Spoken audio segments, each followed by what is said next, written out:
Hey, aloha, and welcome to our second annual challenge event at Holomalihia Botanical Garden, the home of the Flying Hawaiian Open, where this September we will be holding our 29th annual event here at the garden. First, I just want to give some thank yous to some folks. I want to thank each and every one of you first for registering for the challenge. And I also want to thank all of our sponsors. Our premium sponsor is Rosendin Electric, and our whole sponsors for this event includes Jonathan Braley, Bert Hooker, Peter Vinci, Shane Bratton, Michael Snap Conger, myself, and Mr. ODG, Jason Koslick. I also want to send a special mahalo to JMac at Fullbird Disc Golf for hooking us up with some sweet disc for our raffle. Oh, yes, we have a raffle.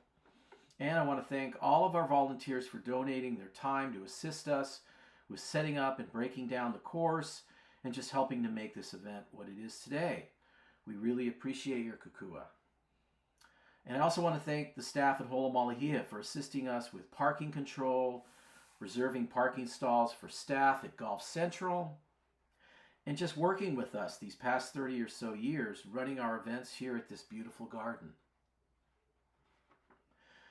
Okay, regarding check-in, please check in at the Nui Pavilion. We will have a table set up, and we will have camping slash parking passes for those players who are camping. Your parking pass is also your camping pass. We'll have hard scorecards for those who need them. We'll have maps of the course, and we might have possible course updates. We'll have information on how to log into the PDGA Live, and any other questions you have, we'll be able to answer that. A few things I'd like to just have you folks remember. This is a PDGA event, so please review PDGA rules and regulations prior to the start of the event. Also, please review all park and camping regulations, especially if you are camping. A few key things to remember about this course is, number one, the rough can be really rough, as Alex Wong has said. And to that point, we want to make sure that when you guys are playing, that you understand that if your disc goes into the rough, you really need to throw a provisional. Their provisional throws are wise. There's going to be several holes on this course where you can easily lose a disc, and we want to emphasize that you only have 3 minutes to look for your disc once you get to the location of where you think you last saw it. That's why it's good to throw a provisional. Your group members are required to assist you in looking for the disc, but again, 3 minutes, guys. 3 minutes. We don't want to see holdups. And, we got to do this to keep the speed of play going. So please throw a provisional if your disc goes into the rough. What we don't want to see, is players looking for a disc for like 5 minutes and then having to go back to the tee box and rethrow after not finding the disc. I don't want to see that happen. So another situation that I'm sure is going to come up here is, your disc is going to be in a spot that it's really unplayable. In that instance, you can't just bring it out a couple of feet and take a stroke. You've got to declare your disc unplayable to your group, and an unplayable lie requires you to go back to your previous lie and rethrow.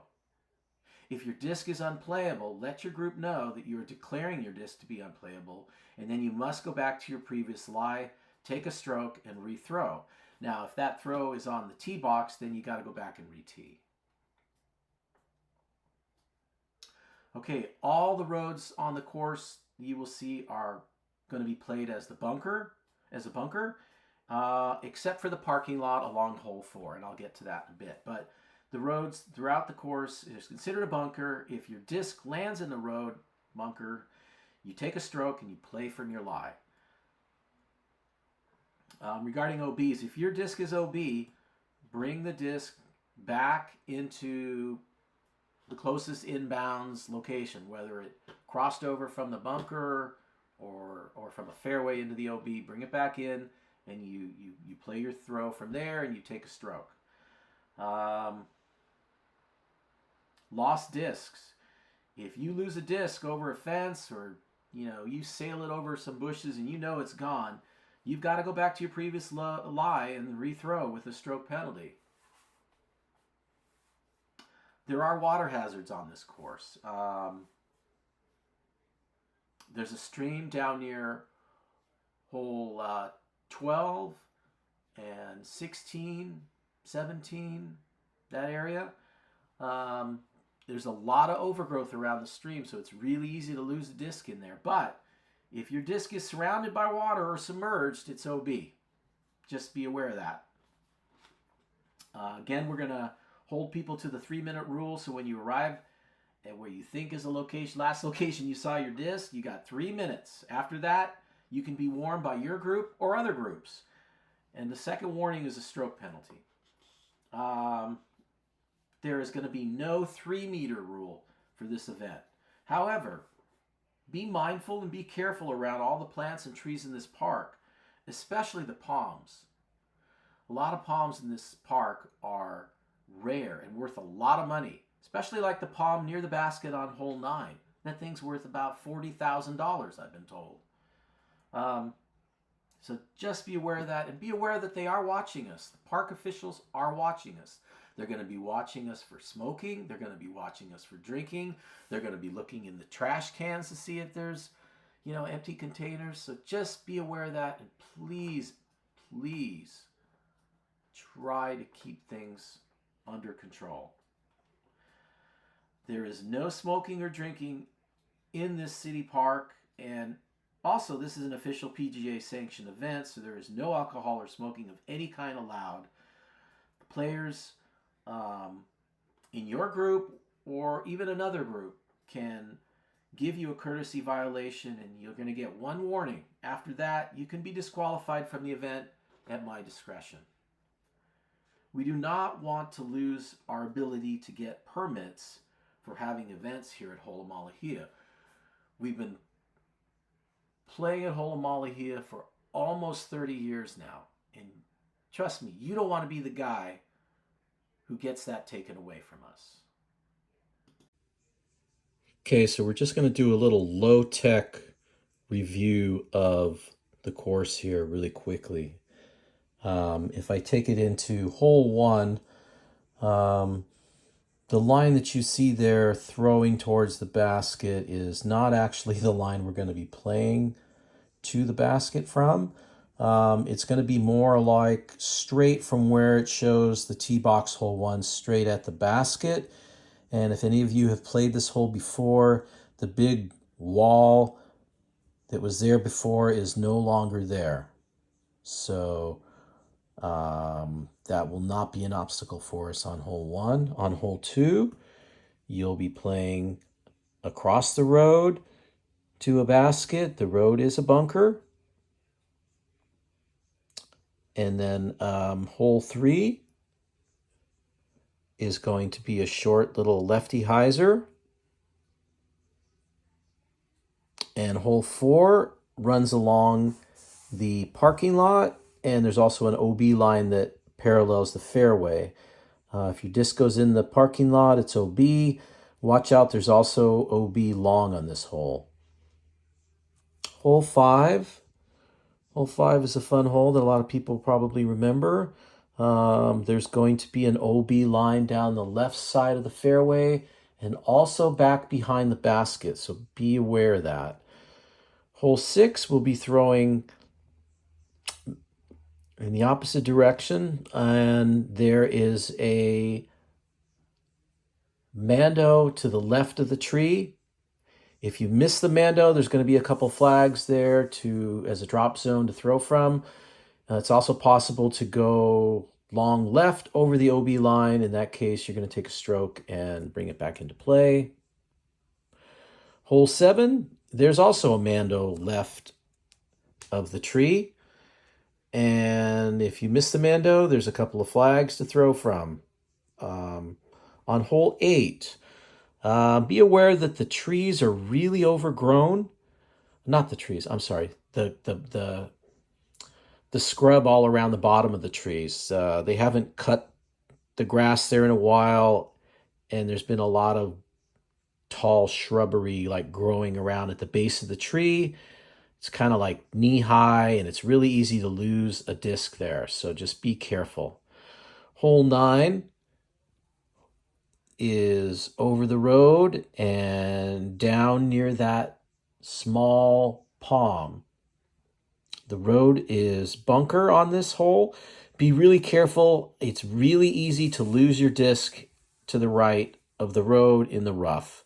This would definitely be a hole you want to throw a provisional if you see your disc go into that rough. The left side of the road is OB, so you would bring it back to the bunker road and throw from there. As you go down the hill, hole 10. This is another hole where a lot of people have lost discs to the left. The road is bunker on this hole. Be careful up near the basket. In years past, there's been a lot of wasps in the tall grass, and I've gotten stung there many times. So just be careful. This is another hole where you may want to throw a provisional. Also, look out for players walking up from hole 18. Hole 11 is around the corner of the road. The road is bunker, and both sides of the road here are safe. So in this particular hole, both sides of the road are safe. I should have mentioned probably on hole 10, if you go right of the road, that is OB, just FYI. But on hole 11, left and right side of the road is actually fair. There is a stream down to the left, back towards the basket, and if you go down into that area, it's really rough, and you could definitely lose a disc. Okay, hole 12. That's a long throw out along the road. The left side of the road is OB, and you could potentially go long here into the stream. Just be aware of that. Hole 13 throws up the hill. The road is OB. If you go deep into stuff on the right, again, you may want to throw a provisional. As we go up the hill, hole 14 and 15 are new holes. The park just planted a bunch of these small palms along both sides of the road, so we had to alter these two holes. So be careful when you're walking up towards hole 14, because there may be players throwing on 15, although they should be able to see you. The basket for hole 14 is where the tee box used to be for 15. So it's back in that corner, kind of boxed in a jail or fence. Off the tee box of 14, you can try to throw it into that little spot, but if you go over the fence, it's OB. If it's close to the road and OB, it may be retrievable. If it goes long over the basket, that may be hard to retrieve. Hole 15, the road is bunker, same with 14. And if you, for some reason, your disc rolls back on the left side of the road, it's OB.